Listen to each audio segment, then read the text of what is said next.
Lecture 9 के दूसरे भाग में आपका बहुत बहुत स्वागत है।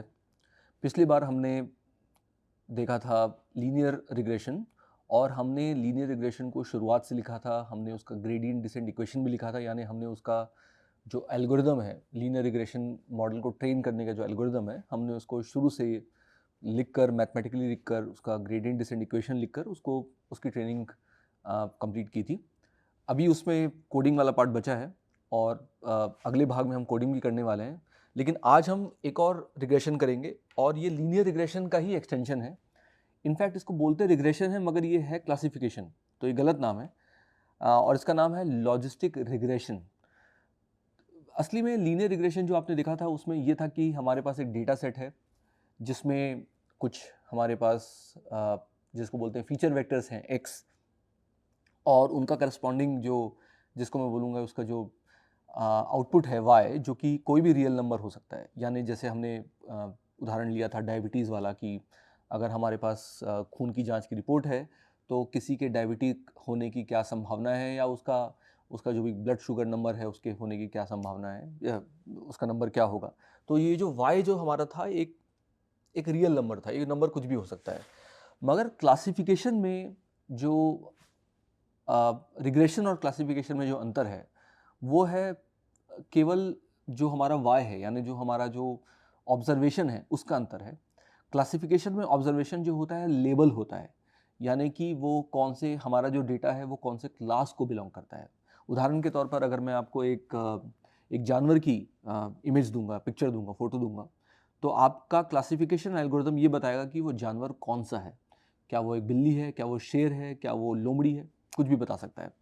या मैं अगर आपको एक डॉक्यूमेंट देता हूँ और मैं डॉक्यूमेंट में पूछता हूँ कि ये डॉक्यूमेंट जो है वो उसका सेंटिमेंट कैसा है, क्या वो पॉजिटिव सेंटिमेंट है, क्या वो नेगेटिव सेंटिमेंट है। तो पॉजिटिव और नेगेटिव उसके दो लेबल हैं, उसके दो क्लासेस हैं। कौन सा जानवर है वो उसके क्लासेस हैं, है ना, कि वो कुत्ता हो सकता है, कि वो शेर हो सकता है, कुछ भी हो सकता है। वैसे ही क्लासिफिकेशन के बहुत सारे और उदाहरण हैं। एक और उदाहरण अगर हम लें तो जो कि आजकल काफ़ी पॉपुलर है, जो ड्राइवरलेस कार्स में यूज़ होता है, जो कैमरे लगे होते हैं ड्राइवरलेस कार के ऊपर में, उसमें ये होता है कि भाई जब वो गाड़ी चल रही है तो रेड लाइट जब आई तो वो रेड लाइट ग्रीन है कि ग्रीन है कि रेड है कि ऑरेंज है, वो रेड लाइट है कि कुछ और कोई और खंबा है। तो ये सब सारे जो उदाहरण है क्लासिफिकेशन के, ऑब्जेक्ट डिटेक्शन बोलते हैं इसे, लेकिन ये क्लासिफिकेशन के उदाहरण भी हम कह सकते हैं इनको। तो क्लासिफिकेशन मशीन लर्निंग का एक बहुत ही इंपॉर्टेंट प्रॉब्लम है। और क्लासिफिकेशन में जो हम ट्रेनिंग करते हैं, जो हमारा ट्रेनिंग जो मॉडल होता है वो इवेंचुअली करता ये है कि वो डेटा लेता है। जब मॉडल ट्रेन हो जाता है डेटा लेता है और वो बताता है कि उसका क्लास क्या है। उस मॉडल का काम ये है। और इस मॉडल को ट्रेन करने के लिए हमें एक डेटा सेट की ज़रूरत होती है जिसमें पहले से हमारे लेबल्स जो हैं, मतलब हमारे डेटा के जो लेबल्स हैं, डेटा के साथ लेबल्स भी मौजूद हैं। ये बिल्कुल ठीक उसी तरह है जिस तरह हमने पहले देखा था लीनियर रिग्रेशन में। और मैं आपको अब शुरुआत करता हूँ यहाँ से लिख के बताने की कि हमने लीनियर रिग्रेशन में जो हमारा डेटा सेट देखा था वो कुछ इस तरह देखा था, x i y i, where i is 1 to n, यानी हमारे पास n डेटा पॉइंट्स थे। और जो xi था वो हमारा डी डायमेंशनल वेक्टर था, और yi जो था उसके करस्पॉन्डिंग रियल नंबर था, है ना। ये हमारा जनरल डेटा सेट है जिसको मैं ट्रेनिंग डेटा सेट कह रहा हूँ, ट्रेनिंग डेटा सेट। उदाहरण के तौर पर xi जो हो सकता है वो एक इमेज हो सकता है, यानी इमेज के सारे पिक्सल्स को मैं एक के नीचे एक लिख दूं। अगर मेरे पास 28x28 इमेज है, हमने पिछली बार जब कोडिंग की थी उसका उदाहरण देखा था, तो जो d जो हो जाएगा वो 28 इंटू 28 यानी 764 कुछ ऐसा हो जाएगा, 784 सॉरी। तो आ, तो ये एक उदाहरण है डेटा सेट का। और ये बिल्कुल लीनियर रिग्रेशन की तरह डेटा सेट है, बस इसमें एक थोड़ा सा छोटा सा अंतर है और मैं अंतर आपको बताना चाहूँगा। अंतर ये है कि इफ़ अगर हमारे पास मैं यहाँ लिख देता हूँ कि difference between linear regression and logistic regression.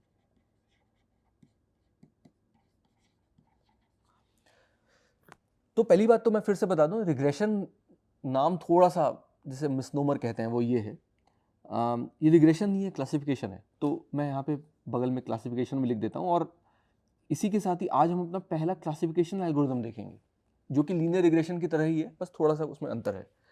तो difference between linear regression and logistic regression जो है, जो डिफरेंस है दोनों में अंतर है, वो है डेटा सेट का अंतर है, और उसमें भी वाई आई का अंतर है। तो वाई आई जो हमारा होता है, या तो वो, अगर मैं दो क्लास की बात कर रहा हूँ, यानी कि या तो ये क्लास मौजूद है या नहीं है, या जैसे सेंटीमेंट में पॉजिटिव सेंटीमेंट है या नेगेटिव सेंटीमेंट है, सिर्फ दो क्लासेस हैं।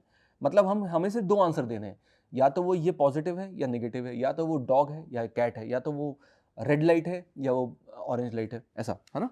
तो वाई आई जो है हमारा 0 और 1, हम कहते हैं भाई या तो 0 है या 1 है, हम उसका लेबल का नाम दे दे रहे हैं 0 या 1। एक तो तरीका ये है। दूसरा, हमारा वाई आई जो हो सकता है वो प्रोबेबिलिटी भी हो सकता है,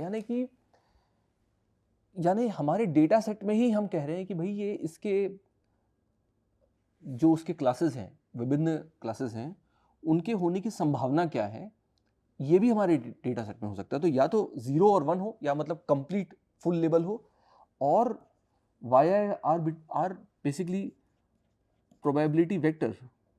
Y i is a probability, यानी कि वाई आई जो है उसके मतलब उस डेटा सेट के जितने क्लासेस हैं उनके होने की संभावना क्या है। और ये बड़ा इंपॉर्टेंट पॉइंट है जो कई जगह मिस हो जाता है, कि y i could be real number, यानी या तो 0 और 1 है, या वो पूरा वेक्टर भी हो सकता है। ठीक है, मैं आपको उदाहरण के तौर पे बताऊंगा। अगर आपने कभी ध्यान दिया होगा, तो जो एक छोटी बिल्ली होती है वो एक्चुअली छोटे शेर की तरह भी दिखती है थोड़ी थोड़ी। तो कुछ शेर के बच्चे जो हैं वो बिल्ली की तरह दिखते हैं, कुछ बिल्लियां जो है शेर की तरह दिखती है। यानी कि अगर मैं आपको एक बिल्ली की इमेज दे दूं और बोलूं बताइए क्या है, तो आप बोलेंगे भाई 90% तो संभावना ही है कि एक बिल्ली है, मगर 10% है कि हो सकता है किसी प्रजाति की शेर भी हो। या मैं अगर आपको एक किसी स्पेशल ब्रीड डॉग का ब्रीड आपको मैं दिखाऊं, और आप बोलेंगे भाई हो सकता है 95% तो डॉग है, मगर 5% शायद ये कोई वुल्फ या कोई लोमड़ी भी हो सकती है। तो कहने का मतलब ये है कि हर डेटा के साथ या तो उसका पूरा लेबल आएगा, या उसकी संभावनाएं भी आ सकती है। ठीक है, और ये दोनों ही केस में हमारा हम जो लॉजिस्टिक रिग्रेशन देखने वाले हैं, ये दोनों ही केस में हम आज करेंगे, दोनों ही केस को हैंडल करेंगे। बट मैं आपको बताना चाह रहा हूँ कि लीनियर रिग्रेशन और लॉजिस्टिक रिग्रेशन में सबसे बड़ा अंतर यही है, लेबल का अंतर है। और लॉजिस्टिक रिग्रेशन या कोई भी क्लासिफिकेशन जो होता है, जहाँ पे आपको क्लासिफिकेशन करना होता है, अगर आपको कहीं बोला जाए कि मुझे क्लासिफाई करके बताओ कि ये जो पिक्चर है ये कार है कि ट्रक है, ये डॉग है कि कैट है, तो क्लासिफिकेशन में जो हमारा ट्रेनिंग होती है वो जनरली सुपरवाइज्ड ट्रेनिंग होती है। तो इसको हम कहते हैं सुपरवाइज्ड लर्निंग। वैसे तो हमने जो रिग्रेशन पहले किया था वो भी सुपरवाइज लर्निंग ही थी, मगर यहाँ पे सुपरविजन जो है, इसमें लेबल्स मौजूद होते हैं कई बार, जिसे कहते हैं वीक लेबल्स भी मौजूद होते हैं, तो सेमी सुपरवाइज लर्निंग। तो ये सब टर्म्स हैं जो मशीन लर्निंग में आपको आगे भी देखने मिलेंगे जब आप पढ़ेंगे। मगर आज हम अपना क्लासिफिकेशन जो कर रहे हैं, उसमें जो हम लर्निंग कर रहे हैं, किसकी लर्निंग कर रहे हैं, मॉडल के पैरामीटर्स की लर्निंग कर रहे हैं। जो हमने पहले ही बात की थी वो सुपरवाइज्ड तरीके से करने वाले हैं। तो ये हमारा सुपरवाइज्ड वो है, माफ कीजिएगा, सुपरवाइज्ड लर्निंग का एग्जांपल है। तो ये तो बात, अब ये डेटा सेट है। बात ये है कि अब हमें ट्रेन क्या करना है, हमें मॉडल ट्रेन कैसे करना है। तो मॉडल ट्रेन करना है, उसके पहले हम मॉडल समझते हैं, हमारा मॉडल क्या है। तो मॉडल बिल्कुल लीनियर रिग्रेशन जैसा ही मॉडल है, और हमारे पास एक वेक्टर x है। और आपको अगर याद होगा कि हमने रिग्रेशन में भी यही किया था। हमारे पास एक वेक्टर x है, हमने उसका एक लीनियर ट्रांसफॉर्म किया, और मैं इसे स्मॉल w लिख रहा हूँ। ये हमने पहले थीटा लिखा था, मैं इसे w लिख रहा हूँ। वैसे कोई अंतर नहीं है, थीटा w एक ही बात है। और हमारे पास फाइनली एक आंसर आएगा w ट्रांसपोज x। ये हमारा आंसर है w ट्रांसपोज x। और मैं इसमें एक और स्केलर ऐड कर सकता हूँ, जो कि जिसे हम कहते हैं बायस टर्म। तो इसे हम कहेंगे वेट्स, ये इसका वेट्स है, और ये है इसका बायस। यानी ये मेरा जो है, ये मेरा, इसे मैं कहता हूँ z वेक्टर आ गया है। यानी मैंने x लिया, मेरा जो वेक्टर है x लिया, मैंने उसमें w से मल्टीप्लाई किया, मैंने उसका इनर प्रोडक्ट लिया W के साथ, W वेट्स हैं और मुझे W ट्रांसपोज X मिला और मैंने उसमें एक बायस ऐड कर दिया है। आपको याद होगा लीनियर रिग्रेशन में कुछ एग्जैक्टली कुछ ऐसे ही था, कुछ ऐसे नहीं, बिल्कुल यही था, ठीक है। लेकिन क्लासिफिकेशन में थोड़ा सा ज़्यादा होता है, क्यों? क्योंकि Z जो है, Z is a real number and what we want,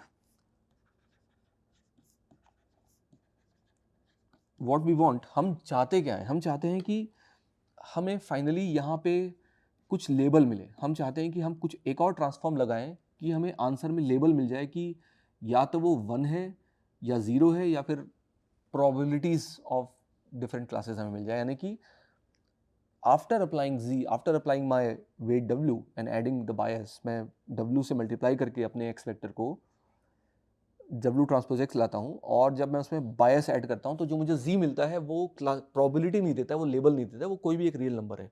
मुझे इस रियल नंबर को लेबल में कन्वर्ट करना है, यानी मेरे पास कम से कम एक ट्रांसफॉर्म और मुझे करना होगा, ठीक है। और उस ट्रांसफॉर्म को मैंने यहाँ पे आपके सामने सिग्मा बोला है।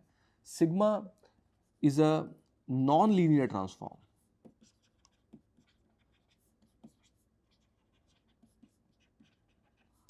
दैट कन्वर्ट्स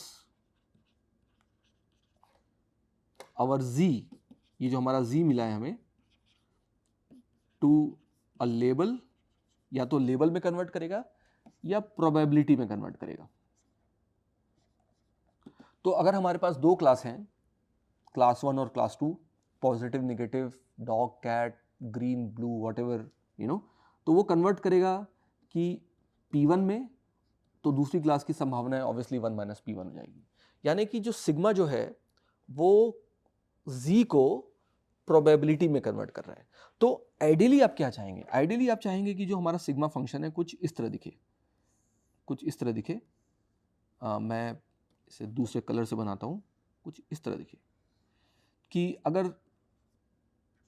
अगर Z मेरा 0 से बड़ा है तो वो बोल दे कि 1 है, Z मेरा 0 से छोटा है तो वो बोल दे कि 0 है, मतलब दूसरा लेबल है ना। तो कुछ आइडियली कुछ ऐसा दिखना चाहिए Z को। Ideally the conversion should be binary, यानी कि सिग्मा में मैं जब Z पास करता हूं तो मुझे या तो 0 मिल जाए, 1 मिल जाए, या मुझे P1 मिल जाए और 1 माइनस P1 मिल जाए। वैसे P1 मिलेगा तो 1 माइनस P1 तो आप 1 माइनस करके निकाल ही सकते हैं। तो इसके लिए देखिए, ये जो फंक्शन आपको दिख रहा है, ये फंक्शन एक बहुत ही डिसकंटिन्यूअस फंक्शन है ना। तो लोगों ने किया ये है कि इसमें बोला है कि ठीक है भाई, हम Z को सिग्मा में जो पास करेंगे, वो जो सिग्मा फंक्शन है वो हम ऐसा फंक्शन लेंगे जो कि करीब करीब वही आंसर दे 0 1 वाला, लेकिन थोड़ा सा स्मूथ हो जाए वो। और उसका एक उदाहरण है सिग्मॉइड फंक्शन का। तो मैं आज हमारा पहला नॉन लीनियरिटी, और आपको अगर याद होगा कि हमने नॉन लीनियरिटी की बात की थी हमारे कैलकुलस में, जब हमने कैलकुलस किया था तो हमने नॉन लीनियरिटी की बात की थी। हमने बोला था कि वहाँ पे भी y और z और एक नॉन लीनियर फंक्शन आया था, z के ऊपर एक नॉन लीनियर फंक्शन आया था, तब y बना था। अगर आप पीछे जाएं तो आपको दिख सकता है। तो ये वही नॉन लीनियरिटी है, और आज आप इस नॉन लीनियरिटी को देखकर आप जो हमने न्यूरल नेटवर्क्स में जो कैलकुलस किया था, आज आप उसको वहाँ पे चिपका सकते हैं, वहाँ पे लगा सकते हैं। तो एक तरह से हम पुरानी चीज़ों को भी आज कंप्लीट कर रहे हैं, लेकिन लॉजिस्टिक रिग्रेशन के माध्यम से। तो सिग्माइड फंक्शन की बात करते हैं। तो सिग्मॉइड फंक्शन जो होता है वो सिग्मा, वो कुछ इस तरह दिखता है, 1 plus e to the power minus of z, यानी ये फंक्शन है। और अगर आप इस फंक्शन को ध्यान से देखेंगे तो limit of z tending to infinity sigma of z is 1, क्योंकि जब मैं z को इन्फिनिटी रख दूंगा तो ये 0 हो जाएगा, तो ओवरऑल 1 हो जाएगा। And limit z tending to minus infinity sigma of z is 0। यानी ये जो हमें फंक्शन मिला है ये कुछ इस तरह है। ये जो मैं आपको सिग्मॉइड फंक्शन बनाया है वो कुछ इस तरह दिख रहा है ना। और ये है z इज इक्वल टू 0 और ये नंबर है 0.5, क्योंकि अगर मैं z को 0 रख दूंगा तो ये 0.5 हो जाएगा, और ये पॉजिटिव z के लिए और ये नेगेटिव z के लिए। तो ये बेसिकली 0 और 1 के बीच आ रहा है। तो हमने पिछले स्लाइड में बोला था कि हमें -1 से 1 चाहिए, लेकिन हमें 0 से 1 तो मिल ही गया है, और 0 से 1 भी बढ़िया है, क्योंकि हमें लेवल से मतलब है, हमें 0 और 1 से मतलब है, हमें -1 और 1 से मतलब नहीं है। हम चाहते हैं कि हमें 2 लेवल्स मिल जाएँ। इनफैक्ट यहाँ पे और थोड़ा हमें ज़्यादा मिल रहा है। हमें हमें ये जो एरिया है, ये वाला जो आपको बीच का जो एरिया दिख रहा है, इसमें हमें थोड़ी सी प्रोबेबिलिटी मिल रही है। तो ज़ाहिर सी बात है कि जो हमारा कट ऑफ होना चाहिए, वो एब्रप्ट नहीं होना चाहिए, क्योंकि क्योंकि कई डेटा पॉइंट्स ऐसे हो सकते हैं जहाँ पे आपका ये कहना मुश्किल होगा कि वो इस क्लास को बिलोंग करता है कि इस क्लास को बिलोंग करता है। यानी कि जैसे उदाहरण के तौर पर अगर मैं आपको एक एक न्यूज़पेपर का कोई अगर आर्टिकल दूँ, तो आप ये नहीं कह सकते कि ये पूरा पॉजिटिव है और पूरा नेगेटिव है। आप कहेंगे कि भाई 70% पॉजिटिव है, लेकिन 30% नेगेटिव भी है। यानी हमारे पास एक तरह का कुशन होना चाहिए, एक तरह का स्कोप होना चाहिए कि हम अपने लेबल्स को प्रोबेबिलिस्टिकली बता पाएँ। हम अपने लेबल्स की संभावनाएँ बता पाएँ, बजाय कि हम बाइनरी आंसर्स दे दें कि भई ये तो 1 है और ये 0 है। नहीं, हम चाहते हैं कि हम थोड़ा और नुआंस्ड, जिसको हम कहते हैं इंग्लिश में, और नुआंस्ड आंसर दें, और बारीक आंसर दें, जहाँ पे हम प्रोबेबिलिटीज़ भी बता पाएँ हमारे डेटा की किसी क्लास में होने की। और इस सिग्मॉइड फंक्शन ये काम बड़े अच्छे से करता है। तो अब अभी तक हमने क्या देखा है? अभी तक हमने देखा है कि हमारे पास डेटा पॉइंट x है, हमने उसमें एक लीनियर ट्रांसफॉर्मेशन लगाया है w, सो w ट्रांसपोज x, हमने एक बायस वेक्टर ऐड कर दिया b, और इसमें हमने सिग्मा लगा दिया, जो कि सिग्मॉइडल फंक्शन है। तो जो हमारा अब जो फाइनल जो हमारा आपको जो चेन दिख रही है जो हमारे फंक्शंस की, वो कुछ इस तरह है कि हमारे पास एक x आया था, हमने उसमें w ट्रांसपोज लगाया, तो और हमने b उसमें ऐड कर दिया, तो हमारे पास w transpose x plus b आ गया है। फिर हमने इसमें सिग्मा फंक्शन लगा दिया है, तो हमारे पास y हैट आ गया है। And y hat is the probability of x belonging to class 1, यानी p ऑफ, अब मैं इसे थोड़ा प्रोबेबिलिटी टर्म्स में लिख रहा हूँ, और मैं आशा करता हूँ कि आपने थोड़ी प्रोबेबिलिटी पहले पढ़ी होगी, और अगर नहीं भी पढ़ी है तो बस यहीं पे बात खत्म समाप्त हो जाएगी, तो आपको चिंता करने की कोई आवश्यकता नहीं है।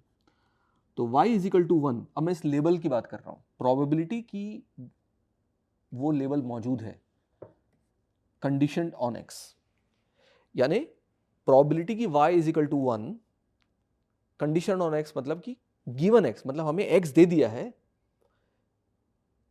जो हमें x मिला है उससे उसके उस लेवल के होने की क्या संभावनाएं हैं, अब हमारे पास आ गया है। तो ये जो हमारा पूरा चेन है वो कुछ इसका काम कर रहा है। ठीक है, तो ये है मेन लॉजिस्टिक रिग्रेशन का मॉडल।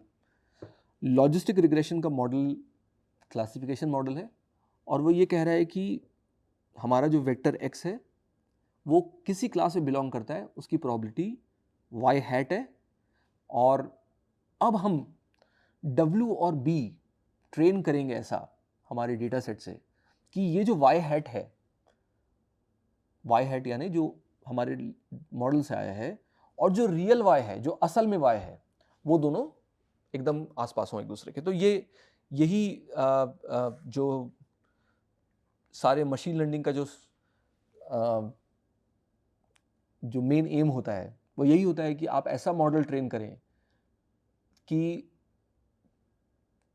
जो रियल हमारा जो डेटा है, जो उस डेटा का जो रियल वैल्यू है, जो रियल लेवल है, जो ऑब्जर्वेशन है, वो हमारे मॉडल से मिल जाए, ताकि जब हम प्रिडिक्शन करना चाहें, ताकि जब हमारे पास एक नया पॉइंट आए जिसके बारे में हम कुछ नहीं जानते हैं, और वो पॉइंट हम इसमें हमारे मॉडल में इनपुट के रूप में दें, तो जो हमारा आउटपुट है वो वही आए जो होना चाहिए।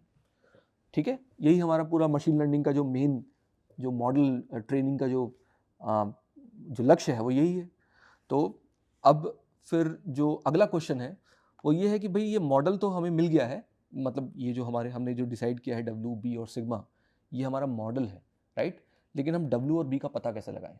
तो w और b का हम पता बिल्कुल ठीक उसी तरह लगाएंगे जिस तरह हम अभी तक लगाते आए हैं। तो हम ये बोलेंगे कि भाई हम चाहते हैं कि जो हमारा y हैट हो वो y से पास में हो।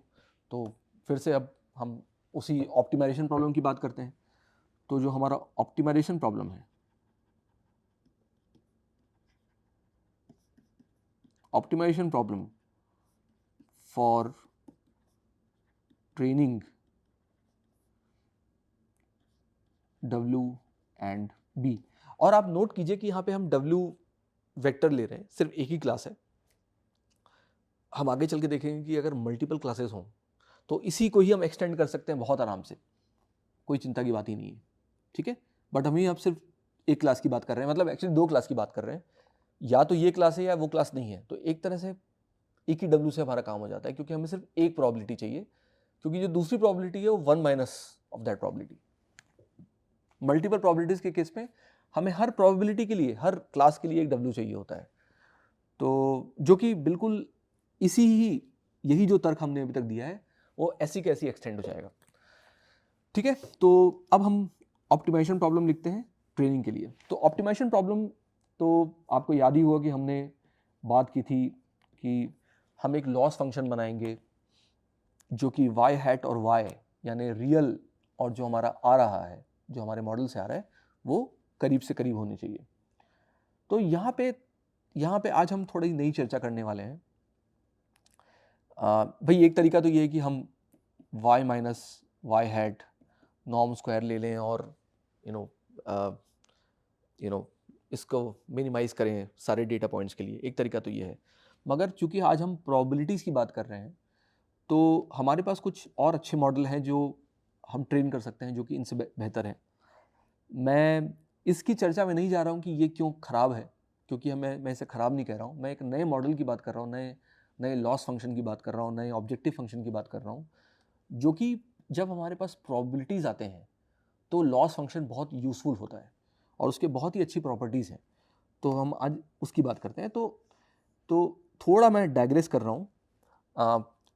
हमें ये समझने के लिए कोई भी स्पेशल मैथ की ज़रूरत नहीं है। बस कुछ जो चीज़ें मैं आपको बताऊंगा उसे आप मान लें। अगर आपको रुचि होती है उसमें तो आप जाके पढ़ सकते हैं इंटरनेट में, बट मैं उस पर डीप में नहीं जाऊंगा समय की कमी के कारण। तो मैं आज एक नई आपको चीज़ बताना चाह रहा हूँ और उस नई चीज़ का नाम है KL डाइवर्जेंस। KL डाइवर्जेंस ये क्या है? KL डाइवर्जेंस कहता है कि if we have two probability distributions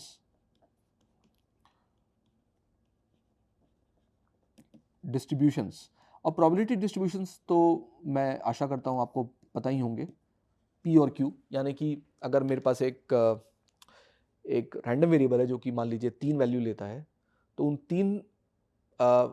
उन तीन वैल्यूज़ पे मल्टीपल probability distributions हो सकते हैं उन वैल्यूज़ को लाने के। यानी कि अगर मान लीजिए 0 और 1 मेरी दो वैल्यू हैं, तो एक प्रोबेबिलिटी डिस्ट्रीब्यूशन हो सकता है 0.5, दूसरा हो सकता है 0.6, ये दो डिस्ट्रीब्यूशन है। तो हमारे पास जो डेटा सेट में जो डिस्ट्रीब्यूशन है वो है y, यानी जो रियल डिस्ट्रीब्यूशन है, जो लेबल्ड डिस्ट्रीब्यूशन है। और हर पॉइंट के लिए y जो हमारे लेबल का डिस्ट्रीब्यूशन है, और y हैट जो हम डिस्ट्रीब्यूशन लर्न कर रहे हैं। तो इससे मैं P और Q कह सकता हूँ एक बार के लिए, जो कि हमारा y और y हैट है हर पॉइंट के लिए। मतलब मैं आपको फिर से ये बता दूं कि अगर मेरे पास एक x है तो हो सकता है कि जो मेरा y हो वो 0.9, 0.1 हो। This is my y and my y hat could be 0.8, 0.2। तो यानी मेरा जो y है वो कह रहा है कि भाई ये with probability 0.9 and 0.1 label 1 and label 2 है, जब हमारा y हैट है वो 0.8 और 0.2 कह रहा है। ये कुछ ऐसा भी हो सकता है कि ये 1 0 कह दे कि भाई ये डिस्ट्रीब्यूशन ही नहीं, विद प्रोबेबिलिटी 1 ये है और विद प्रोबेबिलिटी 0 दूसरे लेवल है, तो वो 1 0 हो जाएगा, तो वो फुल लेवल हो जाएगा वो, राइट। तो ये y और y हैट है। तो अब हम ये कहना चाह रहे हैं कि given these two distribution, what we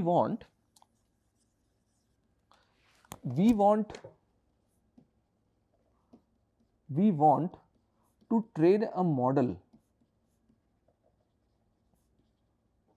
such that P and Q are close to each other, ठीक है, मतलब हमारा y और y हैट डिस्ट्रीब्यूशन ही आ रहा है, हर पॉइंट का डिस्ट्रीब्यूशन आ रहा है। हम चाहते हैं हर पॉइंट के लिए जो y है, जो हमारा डिस्ट्रीब्यूशन जो हमें लेबल्स के साथ मिला है, और y हैट है जो डिस्ट्रीब्यूशन हम निकाल रहे हैं अपने मॉडल से, वो दोनों एक दूसरे के करीब आने चाहिए, एक दूसरे से जितना हो सके वो एक दूसरे के आसपास होने चाहिए। तो इसके लिए जो KL डाइवर्जेंस है, KL divergence basically tells the distance between two distribution.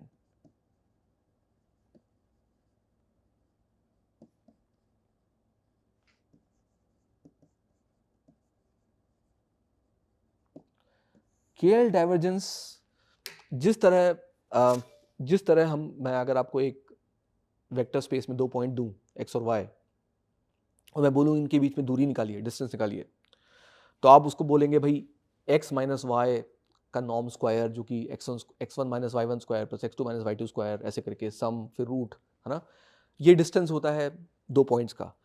मैं आपको आज बता रहा हूं कि दो डिस्ट्रीब्यूशन के बीच में डिस्टेंस होता है, और दो डिस्ट्रीब्यूशन के बीच का डिस्टेंस जो है KL डाइवर्जेंस है। मैंने अभी तक इसका एक्सप्रेशन नहीं लिखा है, बहुत ही यूजफुल एक्सप्रेशन है, लेकिन हम ये बोलना चाह रहे हैं कि जो हमारा y और y हैट है उनके बीच का जो डिस्टेंस है हम मिनिमाइज करना चाह रहे हैं, ठीक है, पहली बात ये थी। दूसरी बात ये है कि जो डिस्टेंस है, डिस्ट्रीब्यूशन के बीच की डिस्टेंस क्या होती है, तो मैंने आपको बताया कि भाई डिस्ट्रीब्यूशन के बीच की डिस्टेंस हम KL डाइवर्जेंस एक्सप्रेशन लिखेंगे, उससे निकालेंगे। तो ये है KL डाइवर्जेंस का एक्सप्रेशन। तो मैं इसे DKL लिख रहा हूँ, P and Q, where P and Q are distribution, okay, इसे हम ये कहते हैं PI log of QI by PI। तो आप यहाँ देख सकते हैं, और ये जो I है, I is equal to 1 to n, यानी कि जितने हमारे क्लासेस के लेवल्स हैं वो हमारे n है। तो आप ये देख सकते हैं कि अगर QI और PI बराबर है तो ये डिस्टेंस log ऑफ 1 यहाँ आ जाएगा, और log ऑफ 1 आएगा तो ये दोनों, if P is equal to Q then D of KL PQ is 0, right. तो ये जो डिस्टेंस है वो 0 हो जाएगी, जो कि बहुत ही सेटिस्फाइंग चीज़ है कि भाई अगर दो चीज़ें सेम ही हैं तो उनके बीच की दूरी 0 होनी चाहिए, राइट। अब मैं इसको वापस से हमारे संदर्भ में लिखता हूँ, DKL y and y hat is summation of, अब yi, अगर मेरे पास दो क्लास है तो i is equal to 1 to 2, okay, log of y hat i upon yi, यानी कि yi is the label probability of class I, and yi hat is the probability of class I given by the model। यानी जो हमें model जो class दे रहा है, उसकी जो संभावना है वो yi है, ठीक है। अगर हमारे पास i सिर्फ 1 और 2 है तो 1 और 2, ठीक है। तो ये हमारा कुलबेक लाइवलर यानी कि KL distance between two distribution है, और remember that this is just for one data point, क्योंकि हर पॉइंट के लिए डिस्ट्रीब्यूशन आ रहा है, राइट। और अभी आपको सुनने में थोड़ा कॉम्प्लिकेटेड लग रहा है, बट अभी ये आसान हो जाएगा। आपको समझना सिर्फ ये है कि हमें यहाँ पे दो डिस्ट्रीब्यूशंस के गैप को मिनिमाइज करना है। ये जो मेन पॉइंट है अभी तक का वो केवल यही है कि हम जो हमारा ऑब्जेक्टिव फंक्शन है वो दो डिस्ट्रीब्यूशन के डिस्टेंस को मिनिमाइज करने का ऑब्जेक्टिव फंक्शन है, और अभी तक हमने डिस्टेंस नहीं लिखा था। आज हम पहली बार दो ऑब्जेक्टिव फंक्शन का डिस्टेंस लिख रहे हैं, तो इसे हमें समझने में थोड़ा वक्त लग सकता है, ठीक है। तो हम इसी को और आगे बढ़ाते हैं। तो जो हमारा DKL y hat y, actually y hat है, वो है समेशन ऑफ, मैं फिर से लिख रहा हूँ, yi log yi by yi hat, which is same as yi log yi minus Y i log y I hat. Okay, अगर आप ध्यान दें, ये जो y i log y i है, ये does not depend, it does not, ये पहले से दिया हुआ है, it does not depend on डब्ल्यू, डिपेंड ऑन डब्ल्यू बी। जो हमारा डब्ल्यू बी है उससे इसका कोई संबंध नहीं है, क्योंकि ये तो पहले से लेबल दिया हुआ है ना, लेबल का मॉडल से कोई रिलेशन नहीं है। मॉडल हमें ट्रेन करना है लेबल को यूज करके, लेकिन लेबल के डेटा में मॉडल कहीं नहीं आ रहा है, right. On the other hand, y I hat जो था वो सिग्मा ऑफ डब्ल्यू एक्स प्लस बी था, यानी कि y I hat depends on डब्ल्यू बी, यानी जो हमारा डी के एल है वो एक कांस्टेंट टर्म जो कि ये है minus summation of y i log y I hat है, ठीक है। तो ये हमारा कुलबेक लाइबर्ट डिस्टेंस हो गया। अब हमें बस यही मिनिमाइज करना है, राइट, हमें यही मिनिमाइज करना है। और अब हमारा जो जीवन है आसान हो चुका है। अब हम अपने ऑप्टिमाइजेशन प्रॉब्लम को लिखते हैं। तो फिर से तुम्हारा ऑप्टिमाइजेशन प्रॉब्लम क्या है?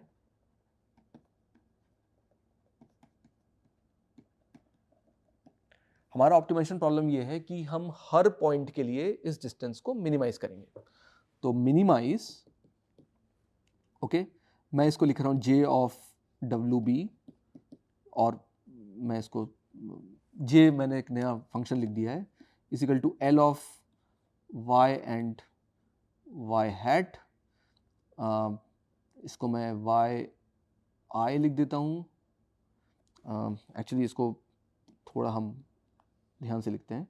इसको हम लिखते हैं कुछ इस तरह, समेशन 1/n, यानी n डेटा पॉइंट्स हैं तो 1/n सबका average, summation of l of y i and y i hat I is equal to 1 to n। ध्यान दें कि n is number of data points and not number of classes। तो इसलिए j of wb हो जाएगा 1/n, I is equal to 1 to n, यानी मैंने सारे डेटा पॉइंट्स के लिए डिस्टेंस निकाला है, ठीक है, जो कि हमारा आया था माइनस ऑफ वाई आई। अब अगर मेरे पास दो क्लास हैं, यानी कि मेरे पास केवल दो क्लास हैं, तो मैं हर क्लास के लिए लिखूंगा। तो मैं इसको दूसरे रंग से लिख रहा हूँ, J is equal to 1 to 2, okay, हर क्लास के लिए वाई जे आई, यानी आया डेटा पॉइंट का जे क्लास, ओके, माइनस है चूंकि यहाँ पे अगर ध्यान रहे आपको तो यहाँ पे माइनस था, ये माइनस है, और राइट, और ये हो जाएगा log of y j i, okay, यानी हर क्लास के लिए log of y j i. और चूंकि हमारे पास दो ही क्लास हैं, इसलिए इसको मैं थोड़ा सा और मैं इसे सिंप्लीफाई कर सकता हूँ हर डेटा पॉइंट के लिए, और ये हो जाएगा y0 i log of y0 i minus 1 minus y0 i, क्योंकि अगर जीरोथ क्लास की प्रोबेबिलिटी y0 i है तो दूसरे क्लास की प्रोबेबिलिटी 1 माइनस y0 i हो जाएगी, लॉग ऑफ 1 माइनस, यहाँ पे हैट है, 1 माइनस y0 i, ये हैट है, ठीक है। तो ये हमारा ऑब्जेक्टिव फंक्शन है, दिस इज जे डब्ल्यू बी, ठीक है, ये हमारा ऑब्जेक्टिव फंक्शन हो चुका है। तो इस ऑब्जेक्टिव फंक्शन के साथ आज हम ये क्लास ख़त्म करेंगे। मैं चाहता हूँ कि इस ऑब्जेक्टिव फंक्शन पे आप विशेष ध्यान दें, इसे समझें क्या है, और मैं इसे एक बार फिर से दोहरा दूं कि ये जो है वो लेबल है, ठीक है, ये जो है वो function of W and B है, राइट, ये भी हमारा लेबल है और ये भी हमारा फंक्शन ऑफ WB है। ये फंक्शन क्या है? ये फंक्शन है sigma W transpose X I plus B, right. आयत डेटा पॉइंट का जो x आयत वेक्टर है ये वो फंक्शन है।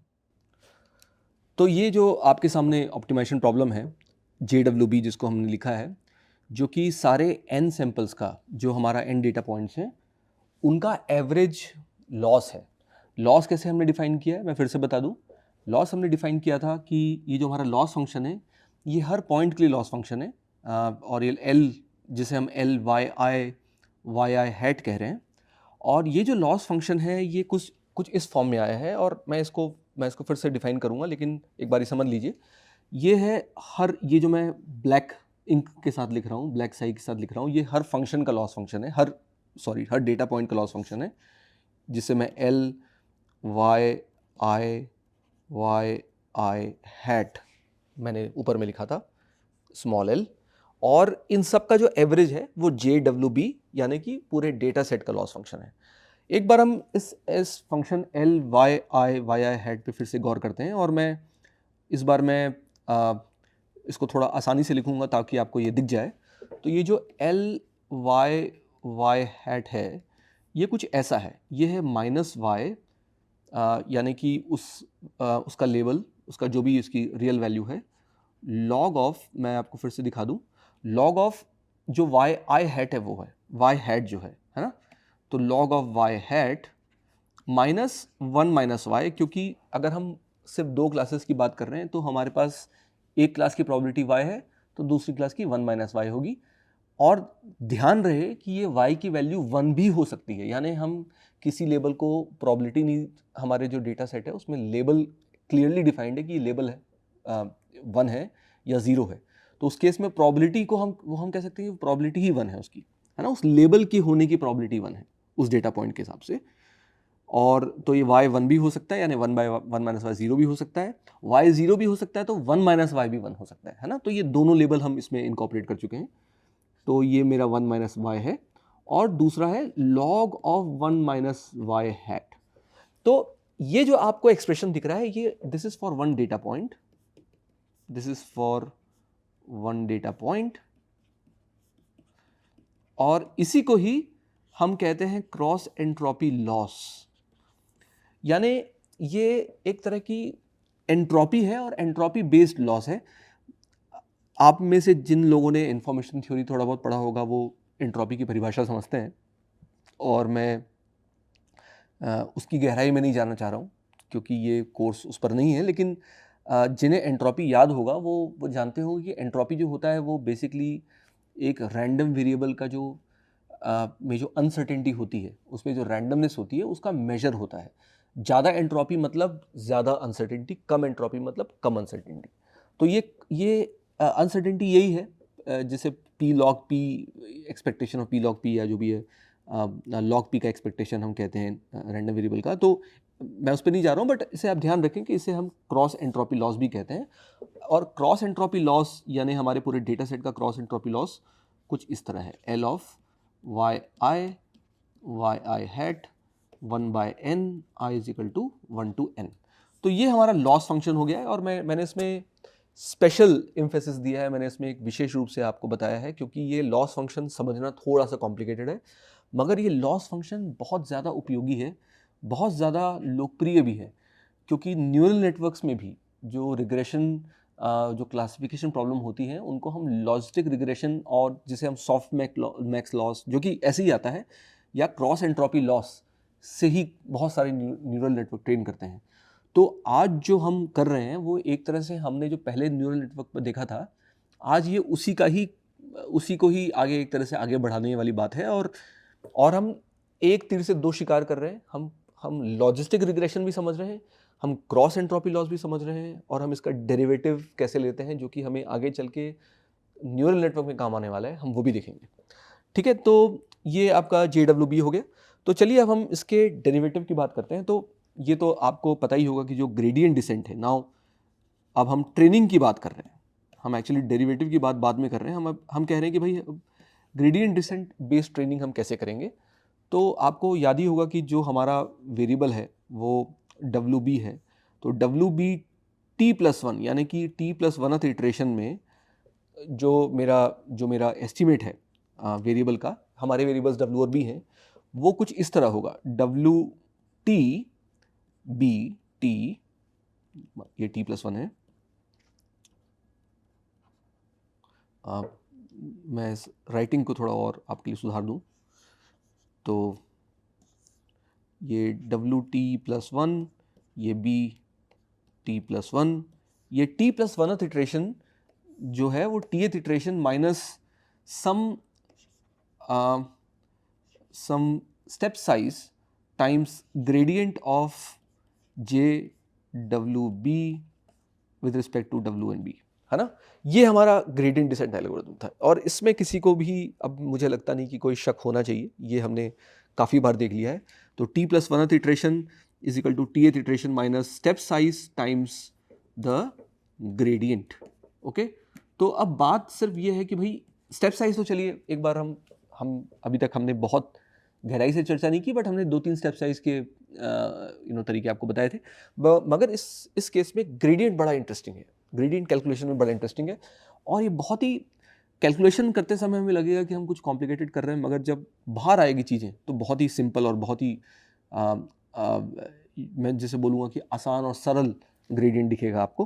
तो आज हम अगले कुछ मिनट हैं उसमें हम ग्रेडियंट की ही चर्चा करेंगे। तो ग्रेडियंट ऑफ डब्ल्यू बी, JWB जो है वो, चूँकि JWB सारे डेटा का सम है, डेटा का एवरेज है, तो जो ग्रेडियंट भी होगा वो हर डेटा पॉइंट पे हम लगा सकते हैं। ये कुछ ऐसा दिखेगा yi hat, राइट। तो ये हो जाएगा 1/n टाइम्स समेशन, ये जो समेशन है i is equal to n, मतलब सारे डेटा पॉइंट्स पर है, तो समेशन के अंदर हम ग्रेडियंट ले जा सकते हैं क्योंकि ग्रेडियंट एक लीनियर ऑपरेटर है। और ये आपने शायद पहले भी देखा होगा कि जो डिफरेंशियल ऑपरेटर जो होता है, डिफरेंशिएशन जो होता है, वो एक लीनियर ऑपरेटर होता है। तो लीनियर ऑपरेटर हम स्वैप कर सकते हैं। कुछ बाउंड्री कंडीशंस, कुछ कंडीशंस होती है जहाँ पे ये चीज़ फॉलो नहीं होती है, मगर ये यहाँ पर हम ये सारे फंक्शंस कंटिन्यूस हैं और डिफरेंशिएबल है, तो यहाँ पे ऐसे कोई इशू नहीं है। तो एनीवे, तो यहाँ तक हम आ गए हैं कि अब जो ग्रेडियंट ऑफ WB है, JWB है, वो sum of the gradient of each of the data points है। और यही इस पूरे हमारे ये जो हमारा ऑप्टिमाइजेशन चल रहा है मशीन लर्निंग में, ऐसे मशीन लर्निंग में जो हमारे लॉस फंक्शन होते हैं वो जनरली ऐसे होते हैं कि summation of many data points, so loss function over all the data points, है ना। इसका मतलब you can take the gradient, आप ग्रेडियंट हर डेटा पॉइंट पे जो लॉस है उसके रिस्पेक्ट में ले सकते हैं। तो ये आपका ये हो गया। और मैं आपको याद दिला दूं कि ये जो लॉस फंक्शन है, इसको मैं क्रॉस एंट्रोपी भी बोला था, तो ये जो है ये कुछ इस तरह है, मतलब ये this is actually a function of yi तो हमारा है ही, साथ में xi यानी जो हमारा डेटा पॉइंट है वो, और जो WB जो मेरा है उसका लॉस फंक्शन है। यानी कि ये कुछ इस तरह का फंक्शन है कि जो मेरा xi WB, मतलब xi is my data point and WB are my this thing and WB are my parameters. And if you recall yi hat, अगर आपको याद हो, yi हैड जो था वो sigma W transpose xi plus b था, ये सिग्मा फंक्शन था। और सिग्मा जो था वो था हमारा सिग्मॉइड फंक्शन, राइट। तो ये हमारा लॉस फंक्शन कुछ ऐसा था, ठीक है। तो अब मैं फिर से लॉस फंक्शन लिख देता हूँ आपके सामने। तो LCE is basically minus y log of sigma of W transpose xi into b minus 1 minus y। मैंने i एक बार हटा दिया है, ये आयत का है तो मैंने i जो है हटा दिया है ताकि आपको एक्सप्रेशन में समझने में कोई परेशानी ना हो, ठीक है। तो ये 1 minus log of sigma of W transpose xi plus b ऐसा है, राइट? तो ये हमारा लॉस फंक्शन है। और अब मैं आपके सामने सिंपल पहले मैं ये लिखता हूँ LCE, पहले मैं ये कैलकुलेट करता हूँ, ठीक है? तो एक बार ये हम करते हैं और फिर हम अगले B में भी आते हैं। और B बहुत ही चूँकि W आसान है तो B भी बिल्कुल कुछ उसी तरह ही होगा। तो आपको अगर ध्यान हो तो डेरिवेटिव ऑफ LCE W, अगर आपको चेन रूल ध्यान हो तो वो कुछ इस तरह दिखेगा कि मैं एक्सप्रेशन पहले फिर से लिख देता हूँ ताकि हम कंफ्यूज ना हो। तो लॉग ऑफ, मैं इसे एक बार और आसानी से लिखने के लिए सिग्मा जी लिख रहा हूँ, ठीक है? और minus one minus Y log of one minus sigma of G, ये हमारा लॉस फंक्शन है, राइट? तो हाँ, तो जो ये जो z है, z is a function of w transpose x है ये। तो ये जो लॉस फंक्शन है, अब इसे आप ध्यान से देखिए, ये कुछ इस तरह दिखेगा। तो अब मैं आपको चेन रूल ध्यान दिला दूं कि चूंकि y तो कांस्टेंट है तो ये बाहर ही आ गया और ये कुछ इस तरह दिख जाएगा, one minus sigma z and gradient of w, okay, sigma z minus ये भी बाहर आ गया, वन माइनस वाई कॉन्स्टेंट है, ये हो गया one minus sigma G gradient of w one minus sigma G, ठीक है? तो ये एक तरह से इसमें कोई नई बात नहीं है। अब क्वेश्चन ये है कि gradient of w with respect to sigma G क्या होगा? तो ये कैलकुलेट करने के लिए हम इसको ऐसे लिख देते हैं, सिग्मा माफ कीजिए, सिग्मा जी जो था वो ये फंक्शन था one plus one minus E to the power minus G, ये फंक्शन कुछ ऐसा था। तो अगर आप इसका ग्रेडियंट निकालेंगे और मैं ये